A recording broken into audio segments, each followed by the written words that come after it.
오늘 말씀 마태복음 5장 9절의 말씀입니다. 마태복음 5장 9절 제가 봉독합니다. 화평하게 하는 자는 복이 있나니 그들이 하나님의 아들이라 일컬음을 받을 것이미요. 아멘. 우리 순서에 입각해서 우리 팔복의 처음부터 우리 다 함께 암송해 볼까요? 심령이 가난한 자는 복이 있나니 천국이 그들의 것이며 애통하는 자는 복이 있나니 그들이 위로를 받을 것이미요. 온유한 자는 복이 있나니 그들이 땅을 기업으로 받을 것이미요. 의에 줄이고 먹는 복이 있나니 그들이 배부를 것이미요. 긍휼히 여기는 자는 복이 있나니 긍휼히 여김을 받을 것이미요. 마음이 정결한 자는 복이 있나니 그들이 하나님을 볼 것이미요. 합평케 하는 자는 복이 있나니 그들이 하나님의 아들을 일컬음을 받을 것이미요. 아멘. 8절까지만 하려고 했는데 다들 외우신 거를 자랑하시는군요. 잘들 외우십니다. 제가 지난주에 교회 끝나고 집에 갈 때에 정말 우리 교인들은 잘 외우신다 그렇게 얘기를 했더니 제 아내가 옆에서 팩트 폭행 그래 맞아 우리 교회는 참 잘해요. 자기가 제일 못내요. 저는 왜 이렇게 암송을 잘 못할까요? 여러분 지난주 한 주간 잘 보내셨습니까? 여러분 지난 한 주간에 즐거운 일이 많으셨는지 또 궁금하기도 하고 자랑할 만한 것이 또 생기기도 했는지 또 궁금하기도 합니다. 우리가 세상을 살 때에 항상 즐거운 일이 많으면 좋겠죠. 모일 때마다 서로에게 있는 그런 즐거운 일들을 나누는 그런 모임들이 참 좋겠다 생각을 합니다. 우리가 이제 여러 사람들을 만나는데 이렇게 만날 때마다 그 모든 그 대화, 모든 그 입에서 나오는 말들이 부정적인 이야기를 하는 그분들이 없지 않아 있죠. 그분들하고 이렇게 오랫동안 같이 이야기를 하다 보면 마음이 참 힘들어집니다. 내일 일도 아닌데 나도 힘들어지는 것을 좀 느낄 수가 있어요. 그런 것보다는 우리가 좀 좋은 이야기들을 하는 사람을 만나다 보면 나도 기분이 좀 좋아지고 에너지를 받게 되는 그러한 것들을 경험하게 됩니다. 여러분들도 어느 누구를 만나든지 또 어느 모임에 가시든지 좋은 이야기, 즐거웠던 이야기 이런 거 많이 하셔서 정말 그 여러분이 계신 그 모임이 참 뭐랄까 밝고 재미있는 또 어떤 사람들에게 서로에게 힘을 줄 수 있는 그러한 모임들이 되셨으면 하는 그러한 바람이 있습니다. 그런데 이제 그런 것들이 마음은 그래도 참 쉽지가 않습니다. 여러분 여기 미국이나 또 한국의 뉴스를 들어보면 좋은 이야기들이 많은가요? 안 좋은 이야기들이 많은가요? 미디어라는 그런 매체 자체가 안 좋은 이야기들을 팔아서 먹고 사는 그러한 존재이기 때문에 그렇기도 하지만 참 우리 사는 사회가 쉽지 않은 사회다라는 것을 매 순간마다 느껴갑니다. 이 미국에서 있어서도 이 코로나가 한 2년 정도 지속이 되다 보니까 우리가 그동안 살아왔던 그러한 삶의 시스템, 어떤 구조들 이런 것들이 무너지게 되면서 어려움을 많이 겪게 되죠. 물가도 많이 올라가게 되고 있는 것들도 없어지고 제가 사석에서는 한번 얘기했는데 저희가 한번 그 맥도날드를 가가지고 드라이브인으로 시켰어요. 감자튀김 이렇게 있지 않습니까? 그래서 케첩을 달라 그랬더니 기가 막힌 소리 들었습니다. 케첩이 없대요. 트럭이 하나 가지고 그 지점에 케첩이 없다는 거예요. 여러분 상상해야 되세요? 맥도날드에 케첩이 없다. 하늘이 무너지는 것 같은 어떤 그런 상황들이 있게 되는 것이죠. 아주 간단하고 뭐 별거 아닌 이야기지만 그러나 이런 것들이 우리 사회 전반에 발생하게 되면서 우리도 피곤하게 되는 것이죠. 이 사회학자들이 세기가 바뀌면서 태어난 세대, 흔히 이야기하는 밀레니엄 세대라 그러죠. 이 밀레니엄 세대들이 자랄 때부터 태어날 때부터 태생적으로 그들의 마음 가운데 불안한 마음이 있었다 이렇게 이야기합니다. 우리가 이 세계를 건너오게 되면서 사회 전반적으로 별것도 아닌데 괜히 마음이 불안했던 그런 시기들이 있었죠. 그럴 때에 태어난 세대들이 항상 마음에 자신의 삶에 있어서 불안감을 가지고 산다 이렇게 이야기하는데 그 밀레니엄 세대들이 청년이 되는 시기에 코로나가 터져버렸어요. 그 마음에 더 불안한 마음이 있죠. 자기 자신의 것을 챙기려고 하고 조심스러운 게 좀 지나친 그런 면도 없잖아 있는 그러한 세대들이 되었는데, 이러한 세대들이 앞으로 이 사회를 책임져 나아가게 된다, 이끌어 나아가게 된다. 그러면 그러한 사회는 어떤 사회가 될까? 또 그런 마음의 불안함들도 있습니다. 여기만 그런 것이 아니라 이제 한국도 참 쉽지 않죠. 한국 뉴스 이렇게 관심 있게 보시는 분들은 아시겠지만 이제 한국 대통령 선거가 2달보다 조금 덜 남았는데, 저는 뭐 그렇게 많이 살진 않았으나 이번만큼 그렇게 이 2명의 선두 주자가 욕을 많이 먹는, 불안하다고 사람들이 느끼는 그러한 대선이 있지 않을까 싶어요. 그래도 그것뿐만이 아니죠. 그거 외에도 여러 가지로 참 한국의 고국의 사회, 그 사회가 쉽지 않다 이렇게 이야기하는데, 제가 말이 나온 김에 말씀드리지만 교회 안의 모임에서는 좀 정치적인 얘기, 특별히 뭐 한국의 정치적인 얘기는 안 하셨으면 좋겠다 하는 생각이 들어요. 우리가 여기 살면서 한국의 어떤 상황들에 대해서 보는 그 창이 대단히 좁죠. 여러분 카톡으로 들어오는 그런 이야기들이 별로 그렇게 신빙성이 있는 이야기들이 많지는 않습니다. 그런 것들을 서로 나누다 보면 괜히 쓸데없이 마음 상하게 하고, 또 마음에 맞는 나하고 같은 쪽에 있는 사람들하고 이야기한다 쳐도 우리가 뭐 그렇게 잘 알지 못하는 상황에서 그 사람에 대해서 이렇게 저렇게 말하는 게 옳겠나 하는 그런 생각들이 좀 있습니다. 그래서 가능하면 그냥 기도 열심히 하시고 하나님께서 우리 고국에 좋은 것 주시는 것을 바라는 마음으로 열심히 기도하시다 보면 조국에 또 좋은 일이 있지 않을까 싶습니다. 어쨌든 간에 우리가 사회에 늘 밝고 좋은 이야기를 했으면 좋겠지만 그렇게 하기는 어려운 사회라는 것은 분명한 것 같습니다. 그러면 이전에는 괜찮았을까요? 우리가 이렇게 때가 가까워오니까 지금의 세대만 이렇게 어려웠을까? 돌이키고 보면 그렇지 않은 것 같습니다. 어떻게 보면 인간이 사는 사회라는 것은 늘 항상 어려웠던 것 같은 생각이 듭니다. 그럼 언제부터 이런 문제가 생겼을까?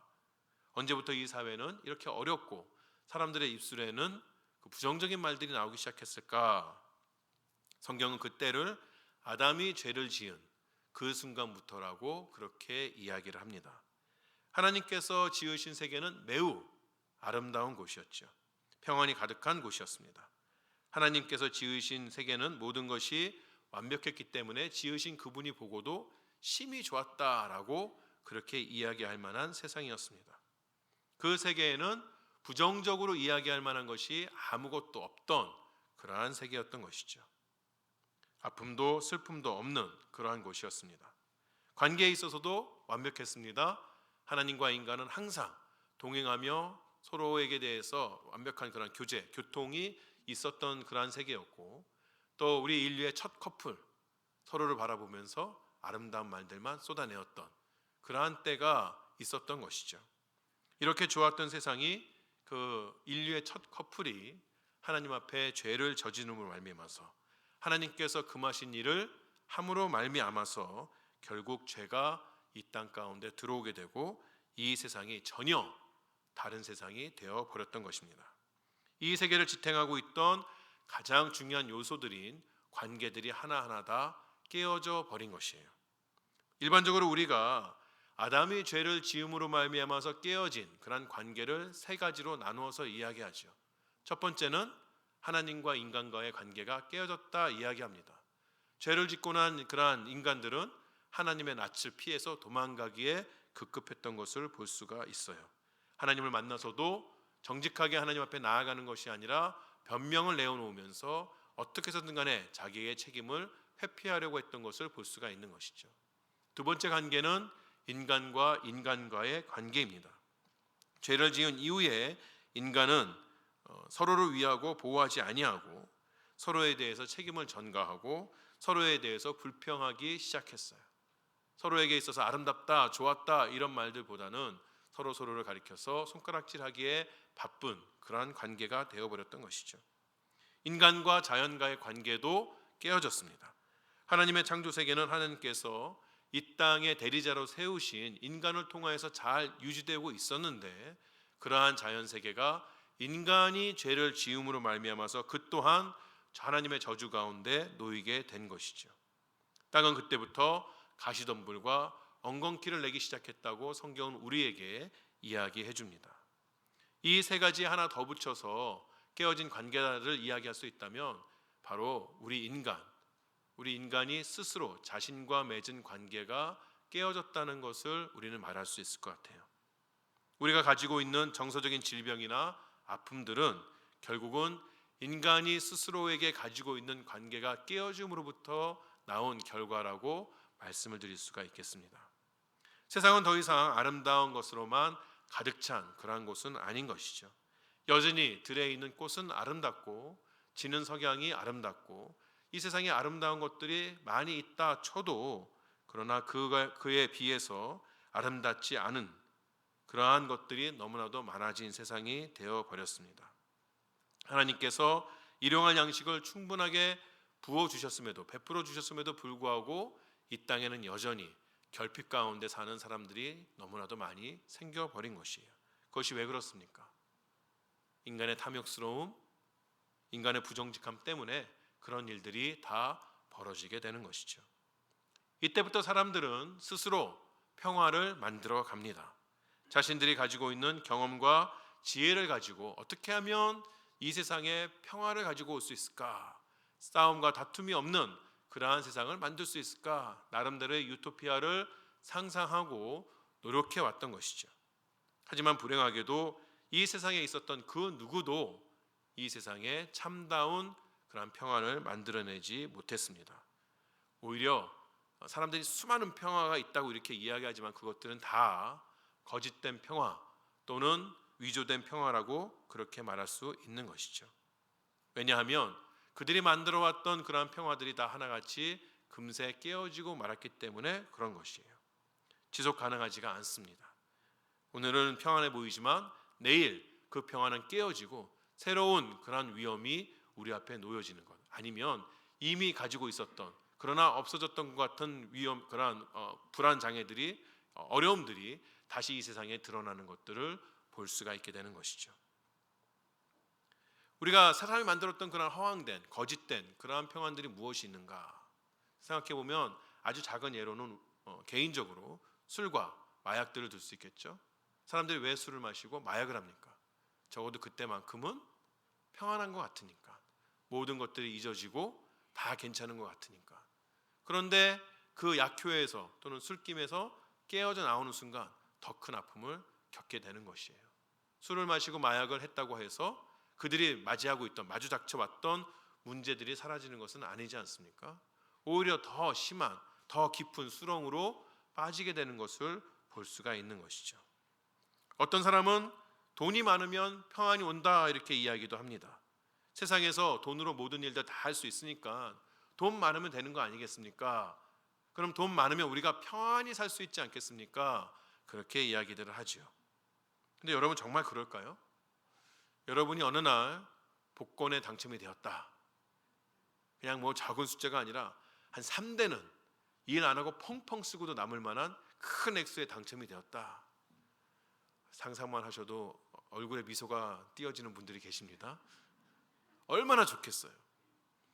여러분이 그러한 복권에 딱 당첨되셨다고 생각하시면 여러분이 가장 첫 번째로 하신 일이 무엇이겠어요? 사라지는 일이죠. 어디론가 소리 소문 없이 싹 사라지는 일이죠. 왜? 내가 그 많은 돈을 탔다 이렇게 생각하면 쫓아오는 사람들이 얼마나 많이 있겠습니까? 내 전화기에 얼마나 많은 전화들이 걸려오겠습니까? 내가 할 수도 없는 일들을 해달라고 찾아오는 사람들이 얼마나 많이 있겠어요? 도망쳐야 되는 것이에요. 나에게 누구도 가질 수 없는 큰 금액이 생겼는데, 큰 재물이 생겼는데 오히려 그 재물은 나로 하여금 도망치게 하는 것이죠. 가족도 끊고 친구도 끊고 나를 모르는 그러한 장소에 가서 새로운 삶을 시작하기를 바라는 마음이 생기지 않습니까? 그런 게 정말 우리가 평안히 사는 것일까요? 목사님, 그런 거는 그냥 일확천금, 복권 맞았을 때 그런 거죠. 우리가 열심히 일해서 돈이 많아지면, 우리가 좋은 직장을 가져서 연봉이 많아지면, 그렇게 우리의 힘으로 우리가 열심히 노력해서 돈이 많아지면 그건 평안하지 않겠습니까? 정말 그럴까요? 정말 돈이라는 것이 우리에게 평안을 주는 것일까요? 돈이라는 것이 나의 사랑하는 가족들, 내가 나하고 친하게 지냈던 친구들을 더 가깝게 만들 수 있는 그러한 요인이 될 수가 있을까요? 오히려 돈이 많기 때문에 걱정이 더 많아지지 않나요? 돈이 많기 때문에 빼앗길 것이 많아서 전전긍긍하게 되는 그러한 시간들이 더 많지 않나요? 정말 돈이 우리에게 평안을 가져다 줄 수는 있는 것일까요? 사람들이 만들어낸 거짓 평화 가운데는 일단의 제가 간단하게 이야기하면 조폭 스타일도 좀 있는 것 같아요. 여러분 왜 그런 거 있죠? 시장에 가게 되면 옛날 우리 조폭 영화들 이런 거 보면 그런 거 있잖아요. 시장에 가면 조폭들이 돌아다니면서 야 상납금 내, 그럼 내가 보호해 줄게. 정말 그 사람들한테 매달마다 상납금 내면 그 사람들이 다른 조폭으로부터 보호해 줍니다. 그럼 그 시장은 평화가 넘치는 시장이 되나요? 그런 것은 아니죠. 그죠? 그것은 거짓된, 허황된, 억압으로 말미암아 눌려 있는 그러한 평화에 불과한 것이죠. 참다운 평화는 아닌 것입니다. 인류 역사에 있어서 수많은 사람들이 평화를 추구해 왔지만 어느 것 하나 성공하지 못하고 결국에는 모든 것이 다 거짓된 평화라는 것이 드러나게끔 되는 것이에요. 예수님 시대의 유대인들도 아주 유명한 사회학자들도 이야기하는 거짓 평화 안에서 살고 있었습니다. 이른바 말하는 팍스 로마나라는 것이죠. 한국말로 하면 로마의 평화라고 이름 지어진 세대가 있었습니다. 로마 제국이 그 제국을 팽창하려는 전쟁들을 잠시 쉬고 내실을 그 안에 있는 평화를 누렸던, 풍요로움을 누렸던 그러한 시기가 있었습니다. 예수님이 사셨던 그 시기부터 시작해서 한 2세기까지 그런 시대가 있으면서 팍스 로마나다, 로마의 평화의 시대가 왔다, 태평성대가 열렸다라고 이야기하던 그런 때가 있었어요. 그렇지만 그때에도 이게 로마의 관점에, 로마 제국의 관점에서 볼 때의 평화였던 것이지, 식민지로 있었던 그러한 수많은 그러한 민족들과 나라들은 항상 자유를 추구하고 살았던 그러한 시대입니다. 로마의 평화다 그렇게 이야기해도 그것도 역시 거짓된 평화에 불과했던 것이죠. 유대인들도 마찬가지였습니다. 유대인들에게 있어서 평화를 상징하는 말은 샬롬이라는 단어입니다. 샬롬은 그들 유대인 역사 내내 중요한 그러한 주제였던 것이고, 예수님 때에 이방인의 지배 아래 살고 있었던 유대인들에게도 이 샬롬은 무엇보다도 중요한 그러한 요소였습니다. 그들에 있어서 샬롬은 전쟁이나 분쟁이 없는 그런 단순한 평화를 이야기하는 것은 아니었어요. 그들에게 있어서의 샬롬은 늘 구원과 관련이 있는 주제였습니다. 그들의 삶을 억압하는 그것이 무엇이든지 간에 그것으로부터 자유함을 얻고 또 그들의 삶이 전반적으로 다 온전하게 되는 것, 이것을 가리켜서 유대인은 참된 평화, 샬롬이라고 이야기해왔던 것이죠. 그렇기 때문에 이 샬롬은 문제를 회피하려고 하거나 또는 덮어두면서 누리는 그러한 평화는 아니었던 것입니다. 오히려 문제를 직시하고 그 문제를 정복함으로써 얻게 되는 평화, 그것이 유대인들이 말하는 샬롬이었던 것이죠. 또한 이 평화는 삶의 모든 부분에서 적용되어야 하고 그들이 가지고 있는 관계의 모든 면에 있어서도 역시 평안함이 있어야 하는 것이죠. 다른 이들처럼 유대인들도 나름대로의 평화를 추구해 왔습니다. 나름대로의 샬롬을 이루기 위해서 애써 왔었어요. 예수님 시대의 열심 당원들은 무력으로 로마 제국을 무너뜨려서 평화를 얻으려고 했던 것이죠. 그리고 율법학자들은 하나님께서 주신 율법을 잘 지킴으로 말미암아 그들이 샬롬을 이루고자 하는 노력들을 해왔었습니다. 그러나 다른 이들처럼 이들의 노력도 역시 헛된 것에 불과했어요. 그들 역시 다른 사람들처럼 정말 이 문제의 핵심이 무엇인가를 보지 않았기 때문에 그들의 노력도 역시 헛되게 끝나버린 것이죠. 역사의 수많은 사람들이 평화를 만들기 위해서 노력하고 애써왔음에도 불구하고 그 모든 것들이 실패했던 이유는 바로 그들이 문제의 핵심을 알지 못했거나 알았다 하더라도 그것에 대해서 직시하고 인정하고 받아들이지 않았기 때문에 그런 것입니다. 그럼 이 모든 문제, 우리 사회 가운데 평안이 없는 그 문제의 핵심이 무엇입니까? 두 가지를 말할 수 있는데, 첫 번째는 인간은 하나님과의 관계를 회복하게 될 때에, 창조주 하나님과의 그 잃어버린 관계를 다시 한번 회복하게 될 때에, 그때에 비로소 평화를 이룰 수가 있는 것이죠. 앞에서 말씀드린 것처럼 우리 삶에 있어서의 모든 문제들, 모든 문제들, 우리가 평화롭게 살지 못하는 그러한 문제들이 어디로부터 나온 것이냐? 그 시작은 인간이 하나님 앞에 범죄하기 때문에 생겨난 것입니다. 그렇기 때문에 그 관계가 회복되지 않으면 다른 어떠한 노력도 다 필요가 없게 되는 것이죠. 두 번째, 이 문제의 핵심은 우리는 그 관계를 회복시킬 수 있을 만한 힘이 없다는 것이에요. 우리가 하나님의 율법을 잘 지키지 못해서 그러한 문제들이 생겼다면 해결 방법은 아주 간단하지 않습니까? 하나님께서 시키시는 대로 다 잘하면 되는 것이죠. 그런데 그럴 만한 사람이 아무도 없다는 것이 문제의 핵심이 되는 것이에요. 예수님은 이런 배경에서 이 땅에 오셨습니다. 하나님께서는 이 땅에 참된 평화를 이루기 위해서 자신의 독생자를 보내셨던 것이에요. 누가복음 2장 14절에 이렇게 이야기합니다. 지극히 높은 곳에서는 하나님께 영광이요 땅에서는 하나님이 기뻐하신 사람들 중에 평화로다 하니라. 언제 이 이야기를 우리가 많이 하죠? 성탄 때에, 그렇죠? 예수님께서 태어나실 때에 분명하게 말씀해 주셨어요. 그는 평화를 이루기 위하여서 이 땅 가운데 오신 분이라는 것이죠. 예수님께서도 자신이 이 땅에서 화평을 이루기 위해 오셨음을 분명하게 하셨습니다.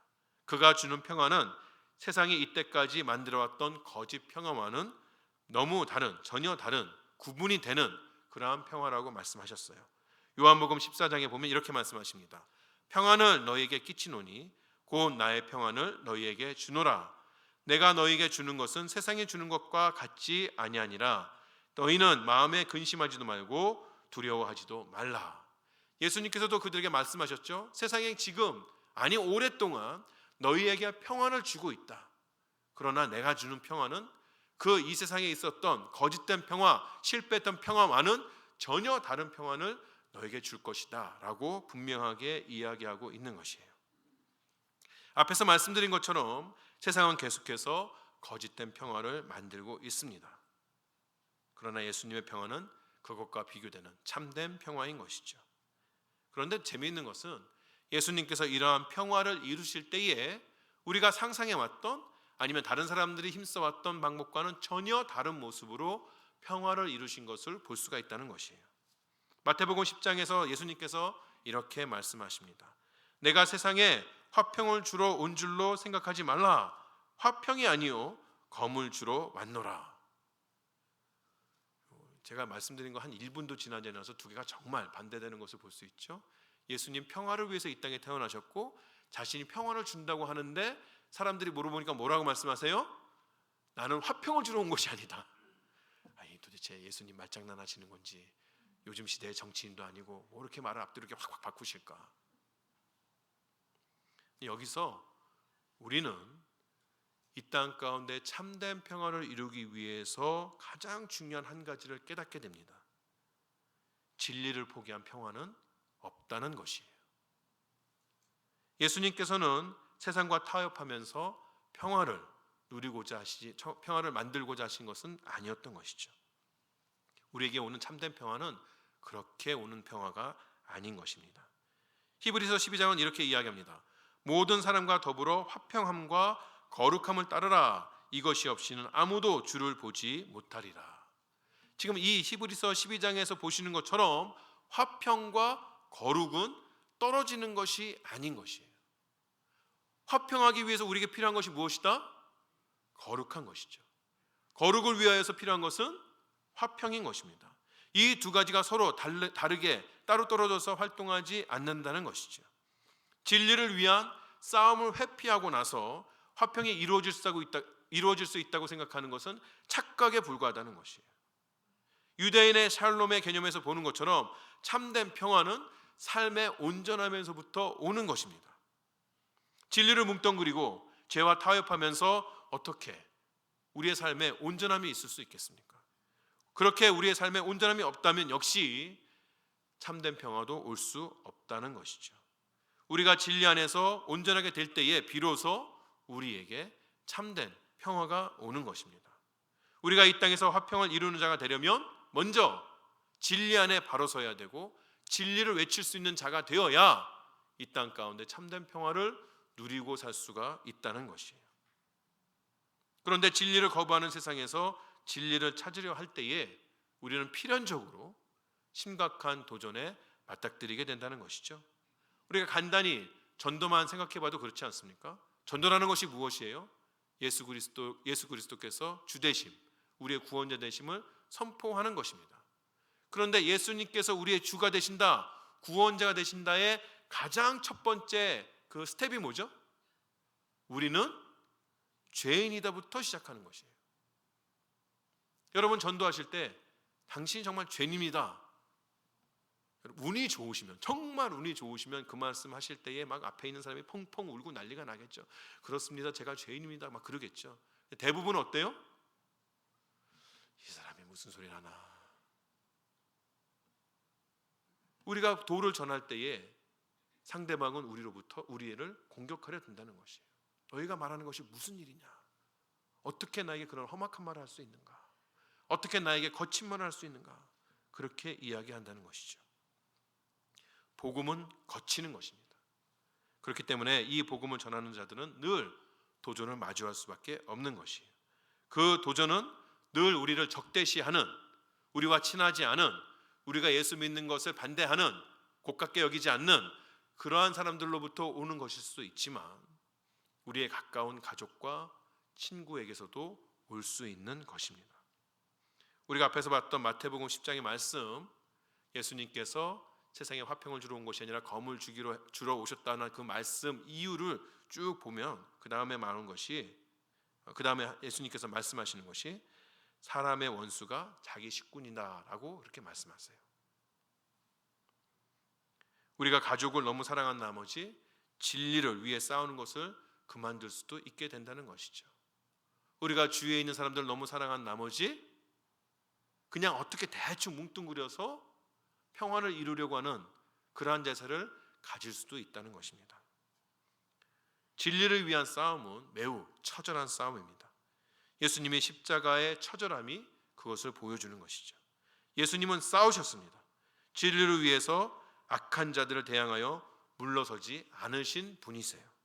그는 진리를 지키기 위해서, 그리고 그것으로 평화를 이루기 위해서 십자가를 지신 분입니다. 그리고 그곳에서 참된 평화를 완성하신 분이세요. 다 이루신 것인 거죠. 제가 주중에 제 SNS에서 나눴던 말처럼 예수님께서 지신 십자가 그곳에는 아무런 평화도 없었습니다. 그러나 그 십자가는 이 세상에 참된 평화를 낳았던 것이에요. 그렇기 때문에 그가 부활하신 이후에 제자들에게 나타나셨을 때에 제자들에게 하셨던 첫 번째 말씀은 바로 평강이 있을지어다 였던 것이죠. 하나님께서는 자신의 독생자를 보냄으로써 이 땅에 참된 평화의 문을 여신 것입니다. 그리고 예수 안에 있는 우리를 피스메이커, 즉 화평을 이루는 자로 부르신 것이죠. 고린도전서 5장에 이렇게 이야기합니다. 모든 것이 하나님께로서 났으며 그가 그리스도로 말미암아 우리를 자기와 화목하게 하시고 또 우리에게 화목하게 하는 직분을 주셨으니, 말씀에서 보는 것처럼 우리에게 주어진 직분은 화목하게 하는 직분입니다. 당연한 거 아닙니까? 우리는 그리스도의 공로로 구원을 받은 사람들입니다. 그렇게 구원을 받은 우리는 예수 그리스도의 성품을 닮아가야 하고 예수님께서 가셨던 그 길을 가야 하며 예수님께서 이 땅에서 하셨던 일들을 해야 하는 것이 그리스도인인 것이에요. 그렇다면 예수님께서 이 땅에 화평을 이루신 것처럼 우리 또한 이 땅에 화평을 이루는 일에 우리의 삶을 바쳐야 하는 것이죠. 그것이 지극히 자연스러운 모습인 것입니다. 우리는 우리에게 맡겨진 직분을 잘 감당해야 합니다. 그리고 그 직분을 감당하는 방법에 있어서도 주님께서 하셨던 그 길을 따라갈 수가 있어야 하는 것이에요. 그리스도께서 화평을 이루기 위해 진리를 지키는 싸움을 하셨습니다. 그렇다면 우리 역시 화평을 이루기 위해 진리를 지키는 싸움을 해야만 하는 것이에요. 이 시대는 화평을 이룬다는 것, 평화를 가져온다는 것을 어떤 풍파나 문제를 일으키지 아니하고 자신의 신념을 저버리고서라도 그냥 조용한 환경을 만드는 것, 그러한 것들을 화평이라고 이야기하기도 합니다. 하지만 참된 평화는 그렇게 올 수 없다는 것을 우리는 너무나도 잘 아는 것이에요. 더러운 것을 더럽다고 이야기하지 않는 사람은 화평을 이루는 사람이 아닌 것이에요. 그것은 화평을 이루는 것이 아니라 오히려 자신의 처세술로 잠깐의 위기를 넘어가는 것에 불과한 것이죠. 예수님과 그의 사도들이 그렇게 했듯이 우리 또한 진리로 어디를 가든지 소동을 일으켜야 합니다. 여러분, 사도행전을 보시면 아시죠? 사도들이 가서 복음을 외치는 곳마다 조용하였나요? 아니에요. 소동이 일어났던 것이죠. 싸움이 일어났던 것이죠. 그러나 그러한 과정들을 거치지 않고 이 땅 가운데 참된 평화를 외칠 수 있다, 참된 평화를 이룩할 수 있다고 생각하는 것은 성경이 말하는 것과는 전혀 맞지 않는 그러한 헛된 생각이라는 것을 우리는 알아야 하는 것이죠. 물론 우리가 진리를 위해서 검을 든다는 것이 폭력적이고 남을 억압하거나 남에게 무례하게 구는 것을 이야기하는 것은 아닙니다. 싸움에 있어서도 그리스도의 본을 받아서 온유와 겸손함으로 그 싸움을 싸워 나아갈 수가 있어야 하는 것이에요. 아마도 이러한 면에 있어서는 마틴 루터킹 주니어 목사님이 좋은 예가 될 수 있지 않을까 생각합니다. 내일이 또 하필이면 마틴 루터킹 주니어를 기념하는 날이죠. 물론 그의 방법이 완전했다, 완벽했다 그런 것은 아닐 것이에요. 또 그의 인생에 대한 여러 가지 이야기들도 있었지만, 그러나 그가 꿈꾸는 평화의 세상을 위하여서 위험을 무릅쓰고 링컨 메모리얼 앞에 서서 사람들한테 외쳤던 것이죠. 그리고 그곳에서 그 이름도 유명한 I have a dream 이라는 연설을 했습니다. 그 연설 중에 이런 구절이 나옵니다. 여러분이 잘 아는 구절 말고 또 다른 연설이 기니까 다른 구절들이 있는데, 그 연설 중에 한 구절을 제가 읽어드릴게요. 우리가 정당한 위치를 찾을 때까지는 불법 행위를 해서 죄인이 되어서는 안 된다는 것입니다. 자유를 향한 갈증을 비탄과 증오로 가득 찬 잔을 들이키는 것으로 달래려 하지 맙시다. 금지와 원칙이 있는 높은 곳을 향한 투쟁을 영원히 계속해야 합니다.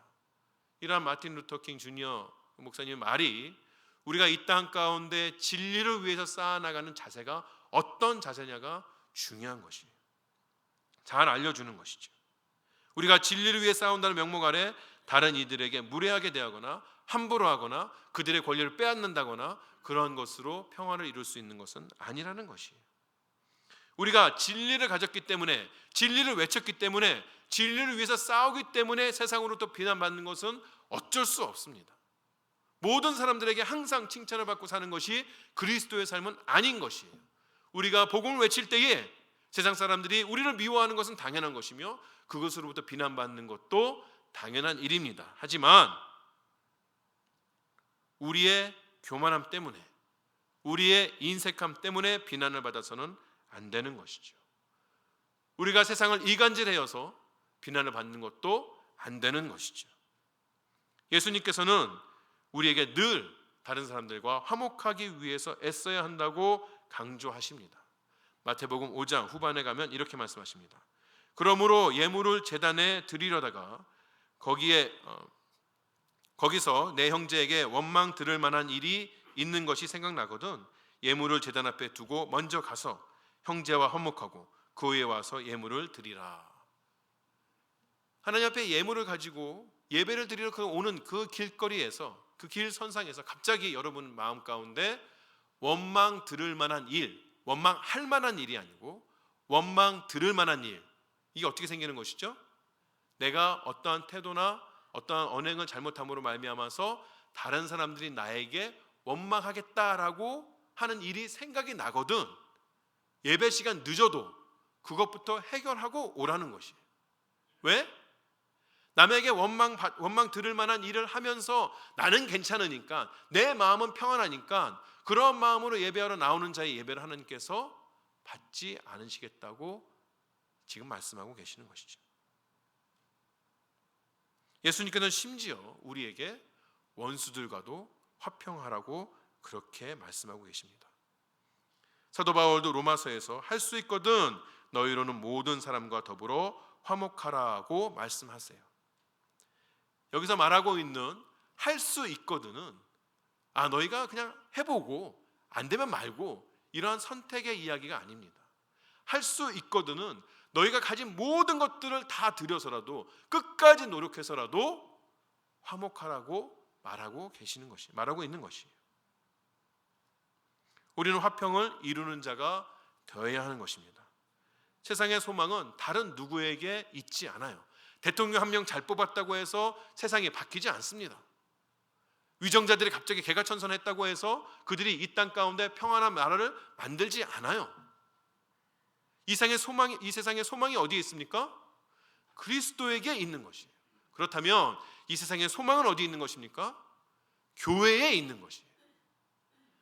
우리 모두는, 우리가 예수를 믿는다라고 이야기할 때 우리 모두는 세상에 있는 어떤 왕이나 어떤 위정자나 어떤 세상의 리더들보다 훨씬 더 강한 책임을 가지고 이 땅을 살아나가야 한다는 것이죠. 왜?